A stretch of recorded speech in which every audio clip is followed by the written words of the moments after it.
జై వాసవి, జై జై వాసవి. వైశ్యులు ఏదైనా అనుకుంటే ఎట్టి పరిస్థితుల్లో దాన్ని సాధిస్తారు అని మరోసారి నిరూపించారు. అందరూ ఎంతగానో ఎదురుచూస్తున్న గిన్నిస్ వరల్డ్ రికార్డును మన వాసవి మాత పారాయణంతో మనమైతే సాధించుకున్నాము.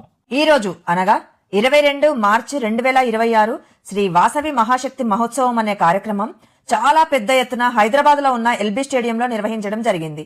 ఈ కార్యక్రమం వైశ్య కార్పొరేషన్ చైర్మన్ కల్వ సుజాత గారి ఆధ్వర్యంలో నిర్వహించడం జరిగింది. దాదాపుగా 30,000కు పైగా రిజిస్ట్రేషన్ నమోదు చేసుకుని భక్తులు ఈ కార్యక్రమంలో పాల్గొన్నారు. ఎంతో దూర ప్రాంతాల నుండి కూడా భక్తులు అయితే ఇక్కడ రావడం జరిగిందండి. కొందరు బస్సులు కట్టుకొని రావడం జరిగింది, కొందరు సొంత వెహికల్స్ లో రావడం జరిగింది, వేరే రాష్ట్రాల నుండి కూడా రావడం జరిగిందండి. ఇక్కడికి వచ్చిన భక్తులందరూ కూడా వాసవిమాత పారాయణాన్ని ముక్త కంఠంతో చదివారు.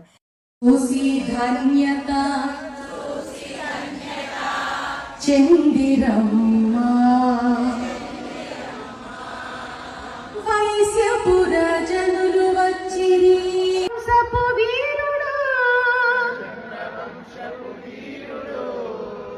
పాడరమ్మా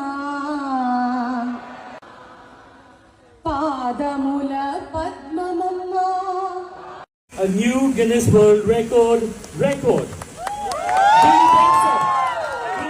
ఇన్ని వేల మంది భక్తులు ఒకేసారి ఇలాంటి కార్యక్రమంలో పాల్గొనడం వల్ల గిన్నీస్ బుక్ లో నమోదు చేయడం జరిగింది. ఇది నిజంగా మన వైశ్యులందరి విజయం అండి. ఇందులో మన వైశ్యులందరి కృషి ఉంది. ఇంత మంచి కార్యక్రమానికి మా వంతు కృషి మేము చేసినందుకు, దానికి మంచి ఫలితం వచ్చినందుకు చాలా ఆనందంగా ఉంది. ఈ కార్యక్రమం జరగబోతుందని మా ఛానల్లో పెట్టిన వీడియోకి మంచి రెస్పాన్స్ రావడం మాత్రమే కాకుండా చాలా మంది మాతో మీ వీడియో చూసే మేము వచ్చామండి అని చెప్తే మాకు చాలా ఆనందంగా అనిపించింది. ఈ కార్యక్రమానికి పార్టీలకు అతీతంగా వైశ్య నాయకులందరూ హాజరవ్వడం జరిగింది. ఈ కార్యక్రమానికి ముఖ్యమంత్రి సీఎం రేవంత్ రెడ్డి గారు ఇచ్చేశారు. సుమా గారి anchoring, Ranjani sisters bhajan jamming, అంతేకాకుండా ఇంకా ఎన్నో సాంస్కృతిక కార్యక్రమాలు అందరినీ ఆకట్టుకున్నాయి.